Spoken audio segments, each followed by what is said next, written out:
எல்லாருக்கும் வணக்கங்க.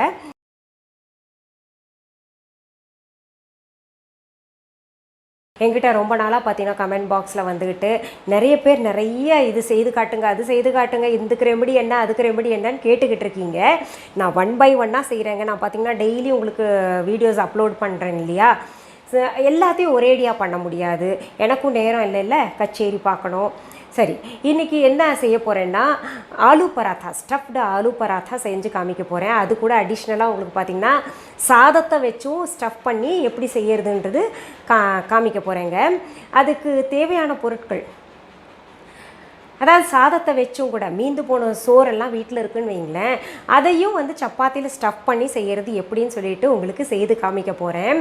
அதற்கு தேவையான பொருட்கள் என்னென்னு பார்த்துடலாமா? கோதுமை மாவு 1 கப், 3 உருளைக்கிழங்கு வேக வச்சு மசித்தது, வடித்த சோறு 1 கப், மஞ்சள் தூள் அரை டீஸ்பூன், கரம் மசாலா 2 டீஸ்பூன், மிளகாய்த்தூள் 3 டீஸ்பூன், பொடியாக அரிந்த பச்சை மிளகாய் 4, பெருங்காயத்தூள் அரை டீஸ்பூன், நெய் தேவையான அளவு, உப்பு தேவையான அளவு. இப்போது தேவையான பொருட்கள் பார்த்துட்டோம் இல்லையா?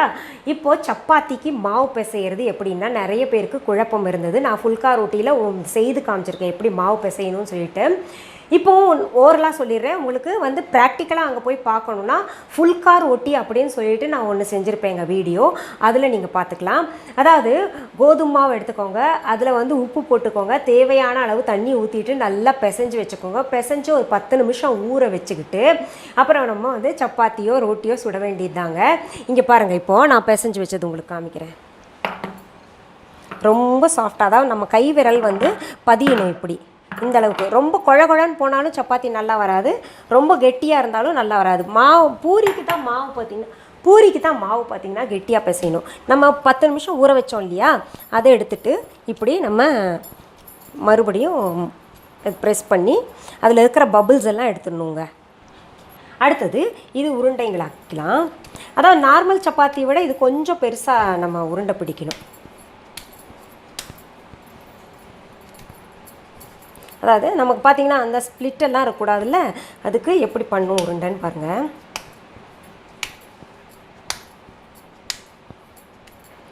பாருங்கள், மேலே எவ்வளோ ப்ளெயினாக வந்துருக்கு பார்த்திங்களா? கீழே தான் இந்த இது இருக்கும், நம்ம கொண்டு போய் ஒன்றா சேர்த்துருக்கோம் கீழே.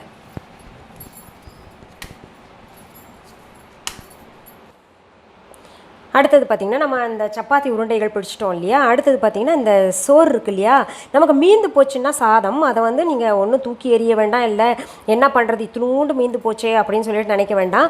இந்த மாதிரி சாதத்தை ஒரு கப்பில் எடுத்துக்கோங்க. எடுத்துகிட்டு அதில் பார்த்திங்கன்னா கரம் மசாலா தூள் கொஞ்சம் சேர்த்துக்கோங்க. நம்ம ஆலூ பராத்தாவும் செய்ய போகிறோம் இல்லை, அதனால் பாதி பாதியாக நான் பிரிக்கிறேன். அப்புறம் பெருங்காயத்தூள் கொஞ்சம் சேர்த்துக்கோங்க. அப்புறம் மிளகாய்த்தூள் கொஞ்சம் சேர்த்துக்கோங்க. அப்புறம் இந்த பச்சை மிளகா கொஞ்சம் போட்டுக்கோங்க. இப்போ பச்சை மிளகா போட்டால் நிறைய பேருக்கு சரியாக உருட்ட வராது. காரணம் என்னென்னா அது உள்ள ஸ்டஃப்பில் அது தடுக்கும் இல்லையா நம்ம உருட்டுறதுக்கு. மஞ்சத்தூள் போட்டேங்க.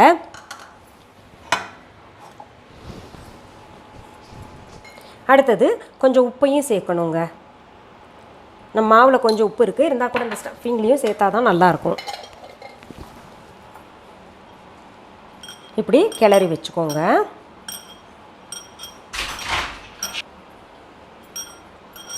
பாருங்கள், சாதம் எவ்வளோ கலர்ஃபுல்லாக பண்ணிட்டோம்ல. நம்ம இதை எடுத்து தனியாக வச்சிடலாம்.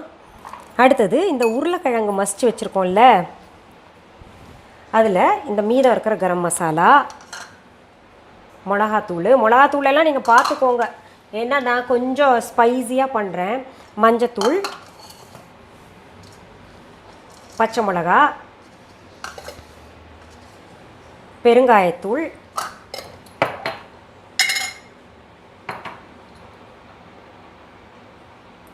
உப்பு போட்டு இதையும் நல்லா கிளறிடணுங்க.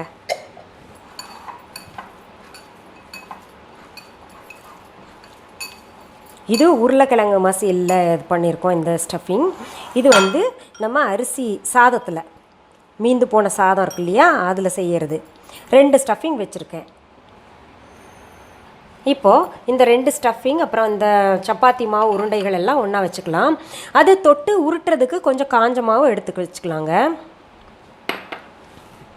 இப்போ பாருங்கள், உங்களுக்கு 2 விதமாக இது சொல்லித்தரேங்க.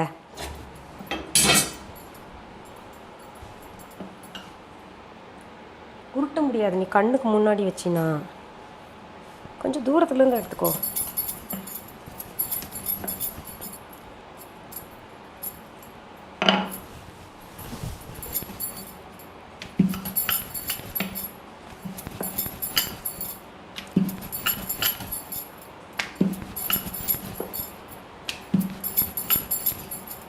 அதாவது பிகினிங் லேர்னர்ஸ்க்கெல்லாம் பார்த்தீங்கன்னா இந்த மெத்தட் செய்யுங்க. நீங்கள் முடிஞ்ச அளவு கொஞ்சம் தின்னாக உருட்டிக்கோங்க.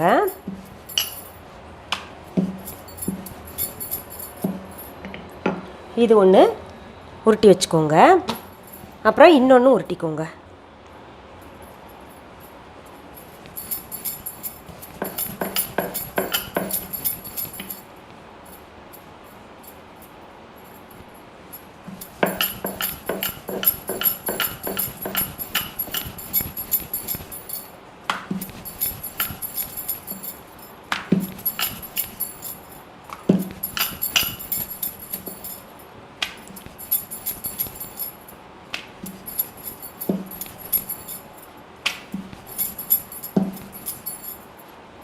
இப்போது 2 உருட்டி இருக்கோம்ல, இதில் என்ன பண்ணணுன்னா இந்த ஆலு இருக்கு இல்லையா, அதாவது பொட்டேட்டோ கிழங்கோட ஸ்டஃபிங் வந்து வச்சுக்கலாம். வச்சுட்டு எல்லா இடத்துலையும் பரப்பி விட்டுக்கலாம். ஈக்குவலாக இருக்கணுங்க, சரிசமமாக பரப்பி விட்டுடலாம்.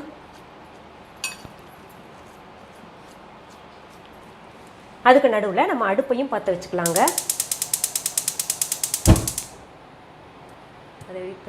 அதுக்கு நடுவில் நம்ம அடுப்பையும் பற்ற வச்சுக்கலாம்.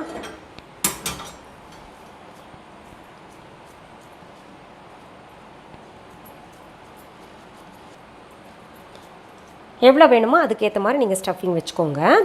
அப்புறம் இங்கே ஒரு சப்பாத்தி உருட்டி வச்சுருக்கோம்ல, இதை வந்து மேலாக இப்படி வச்சுக்கிட்டு இந்த கார்னரில் இப்படி ப்ரெஸ் பண்ணிக்கோங்க. அது திறந்து வராமல் இருக்கணும். அதுக்காக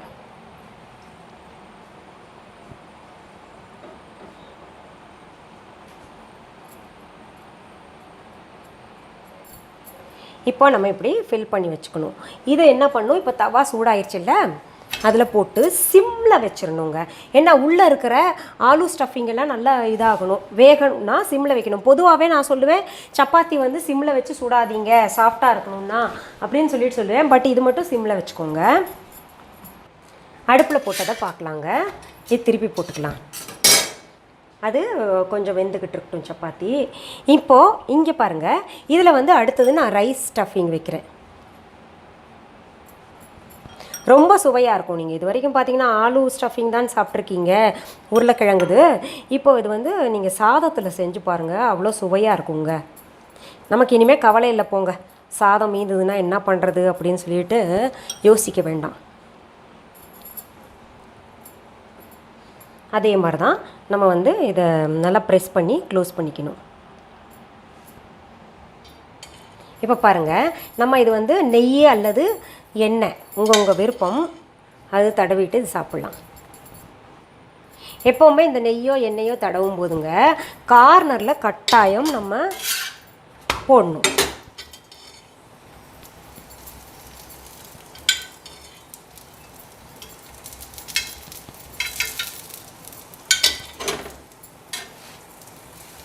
நெய் இவ்வளோ போடுறீங்களே மேடம்னு நினைப்பீங்க. நெய் சாப்பிட்றதுனால ஒன்றும் தப்பே கிடையாதுங்க. என்னென்னமோ சாப்பிட்றோமா, உடம்புக்கு ஜாயின்ஸுக்கெல்லாம் நல்லது செய்கிற இந்த நெய் சாப்பிட்றதுல சுத்தமாக தப்பு கிடையாது.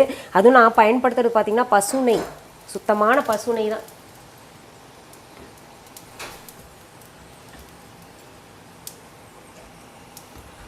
அதுவும் நான் பயன்படுத்துறது பார்த்திங்கன்னா சுத்தமான பசு நெய் தான் பயன்படுத்துகிறேன். இங்கே பாருங்கள் எப்படி ரோஸ்ட் ஆகுது பார்த்தீங்களா. உள்ளே இருக்கிற உருளைக்கிழங்கும் நல்லா ரோஸ்ட் ஆகிடணும். இப்போது இது நல்லா சுட்டுருச்சு பாருங்கள். இந்த பக்கமும் சரி, இந்த பக்கமும் நல்லா கிறிஸ்பியாக இருக்குது. இதை எடுத்து நான் ஒரு பிளேட்டில் வச்சிடுறேங்க. பாருங்கள் எவ்வளோ அழகாக இருக்குல்ல. இது பொதுவாகவே குழந்தைங்களுக்கு ரொம்ப ரொம்ப பிடிக்குங்க. நம்ம ஒரே மாதிரி செஞ்சு கொடுத்தா குழந்தைங்க நிறைய பேர் என்ன இப்போ வந்து பார்த்திங்கன்னா உங்களுக்கு ரைஸ் பராத்தா போடுறேன், ரைஸ் சப்பாத்தி, ஸ்டஃப்டு சப்பாத்தி போடுறேன். என்கிட்ட நிறைய பேர் என்ன சொல்கிறாங்கன்னா, மேடம் எங்கள் பிள்ளைங்க சாப்பிடவே மாட்டேங்குது மேடம், ஒல்லியாக இருக்குது மேடம்னு. ஒன்றும் இல்லை, அவங்கள சாப்பிட வைக்கிறதுக்கு சில டெக்னிக்ஸ் இந்த மாதிரி தான். ஏதாவது ஒன்று வெரைட்டியாக செஞ்சு கொடுத்துட்டு அவங்கள சாப்பிட வைக்கணுங்க.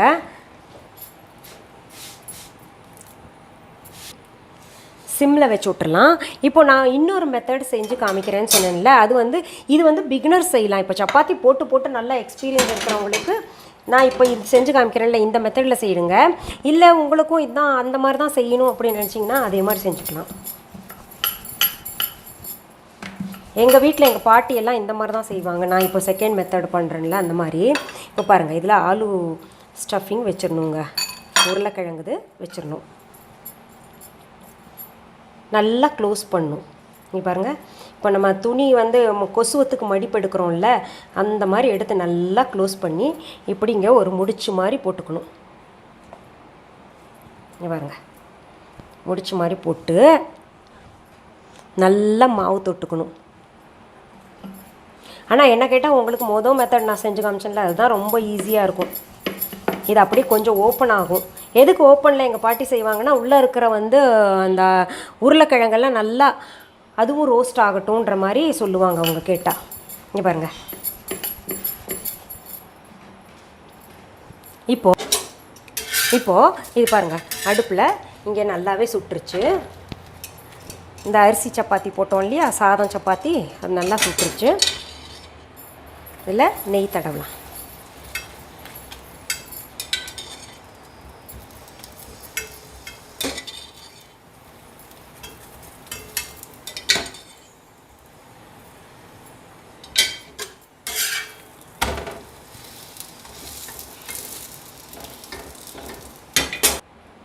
இந்த மெத்தடில் உருட்டும் போது ரொம்ப அழுத்தம் கொடுக்கக்கூடாது, தானாக அது ரோல் ஆகணும். பாருங்கள், நம்ம எடுத்தே போட வேண்டாம், தானாக. நம்ம ரொம்ப அழுத்தி உருட்டினோன்னா அந்த ஸ்டஃப் பண்ணதெல்லாம் வெளியில் வந்துடும்.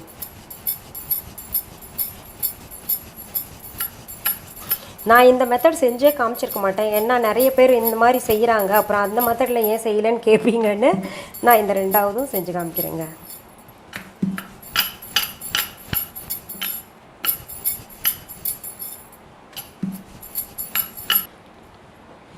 இதுக்கு மேலே நம்ம உருட்டக்கூடாது.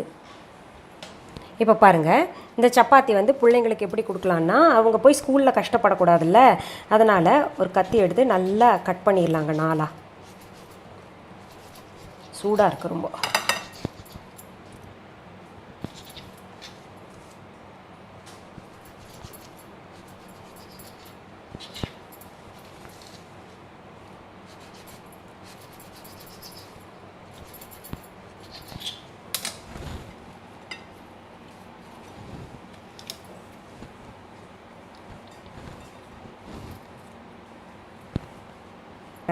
இப்போ நான் சாப்பிட்டு பார்க்குறேன். ரொம்ப ரொம்ப பிரமாதமாக இருக்குங்க. எக்ஸலண்ட்டாக இருக்குது. ப்ரொபோர்ஷன் ரொம்ப நல்லா வந்திருக்கு. அதாவது இது பார்த்திங்கன்னா குழந்தைங்க ரொம்ப என்ஜாய் பண்ணி சாப்பிடுவாங்க. நீங்கள் அவங்களுக்கு செஞ்சு கொடுங்க. இதில் காரம் மட்டும் நீங்கள் பார்த்துக்கோங்க, குழந்தைங்களுக்கு ஏற்ற மாதிரி கூட குறைச்சி பார்த்து நீங்கள் போட்டுக்கோங்க. இது கூட சைட் டிஷ் என்ன சாப்பிட்லான்னு பார்த்தீங்கன்னா, வெறும் தயிரில் உப்பு போட்டு சாப்பிட்லாம். இல்லாட்டி தயிரில் உப்பு போடாமல் கூட ரொம்ப நல்லாயிருக்கும். இல்லாட்டி ஏதாவது ஒரு ராயத்தா செய்யுங்க, வெள்ளரி ராயத்தா தயிர் போட்டு செய்யுங்க, நல்லாயிருக்கும், ரொம்ப சுவையாக இருக்கும். செஞ்சு பார்த்துட்டு எனக்கு கமெண்ட் பாக்ஸில் கமெண்ட் பண்ணணும் நீங்கள் கட்டாயம். சரி, மீண்டும் சந்திக்கலாமா? நன்றி, வணக்கம்.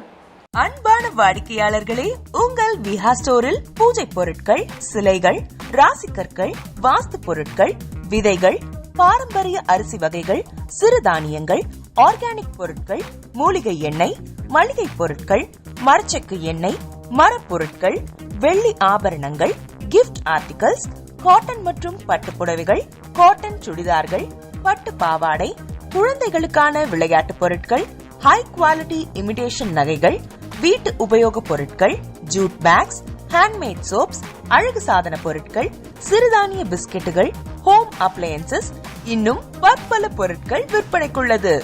விஹா ப்ராடக்ட்களை நீங்கள் வாங்க விரும்பினால் அது எங்களுடைய viha.online வெப்சைட் மற்றும் சென்னை ராஜா அண்ணாமலைபுரத்தில் உள்ள எங்கள் விஹா ஸ்டோரில் மட்டுமே கிடைக்கும் என்பதை தெரிவித்துக் கொள்கிறோம். வேறு எந்த ஆன்லைன் வெப்சைட்களிலும் விஹா ப்ராடக்ட்கள் விற்பனைக்கு கிடையாது என்பதை நீங்கள் கவனத்தில் கொள்ள வேண்டும். எங்கள் விஹா ஸ்டோரின் விலாசத்தை கண்டறிய கூகுள் மேப்ஸில் விஹா ஸ்டோர் என்று டைப் செய்தால் வழியை கண்டறியலாம். www.viha.online வெப்சைட்டிலும் விஹா ஸ்டோரின் அட்ரஸ் உள்ளது.